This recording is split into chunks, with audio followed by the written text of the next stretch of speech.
Depression. What does it look like?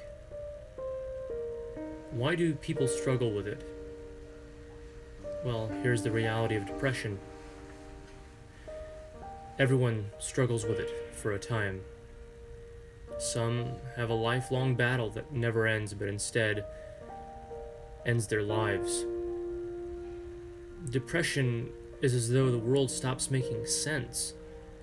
Joy, laughter, and love, they become pointless. Some days, it's a deep sadness, or bitterness, or even an abyss of apathy. It's a hurricane in the mind, with destructive thoughts, never ending. The longer you struggle with it, the more you'll see yourself as a problem of life's struggles. You wake up one morning and you're completely empty. It feels as though you've had a car engine attached to you. Everything becomes exhausting. While there are many different triggers to depression, the main cause is anxiety. Too much pressure can cause an implosion in your mind. All those thoughts going crazy and haywire. Some triggers include abuse, that is mental or physical. The pressure to be perfect is always there, and even past mistakes that haunt you even as you sleep. For me, it's all the above. My past is the reason for my struggle. My mistakes weigh heavily on me, and because of certain failures in the past, I feel worthless to life itself. One day you'll wake up and depression hits you. The tiredness, it just doesn't go away. So you distance yourself from family and friends as not to be a bother or to bring them down. Your family and friends will not necessarily notice your depression. They might think you just had a bad breakup and just feel a bit sad. They won't understand until you talk to them. I've had family members reject the notion of my depression, telling me to just pray about it or not to think so much. But I'm a logical person. Thinking is what I do. Some friends and family won't even talk to me anymore because they believe I'm too negative. I've always found this the most hurtful. It's as though I'm shouting, "Help! I need you!" But instead of throwing a lifeline, they leave you to drown. They cover their eyes and ears of any negativity, just to please their own positive outlook. And of course, if tragedy should strike, they'll wonder if they could have done more. But it'll be too late.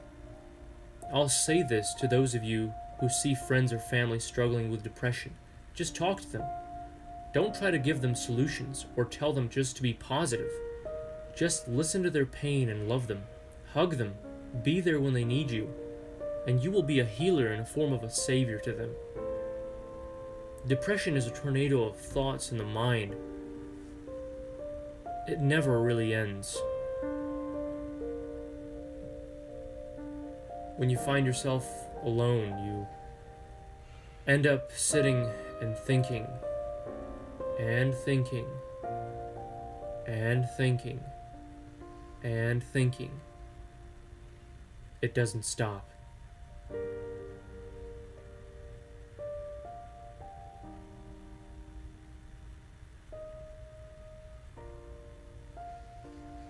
The thoughts can sometimes be past mistakes or current failures, or even worries about the future.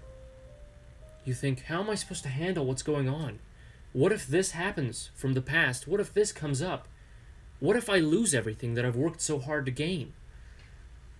And the heaviness is always there, in your job, in social activity. It's exhausting. Everything feels like a burden, and you feel yourself as pushing that burden on everyone else as you're around them. So life becomes worthless. And you don't want to make it harder for others. So you isolate yourself from everyone else. And because in that sense, it does make life easier. But for me, it helps to write out my thoughts. It helps to talk to someone I trust. It is therapeutic for those that struggle. Trust me, I've been there. I've helped some, and I've been helped the same way. talking it out and having someone listen, it helps. You know, it doesn't cost much to be a great friend and just to listen to someone. To listen to their hurt and pain. To pray with them, to love them. So please, if you're struggling, reach out to someone. And if you see someone struggling, reach out to them. Don't wait. Because tomorrow could definitely be too late. And by then, you'll lose that someone in your life that's struggling. Please, reach out to someone today.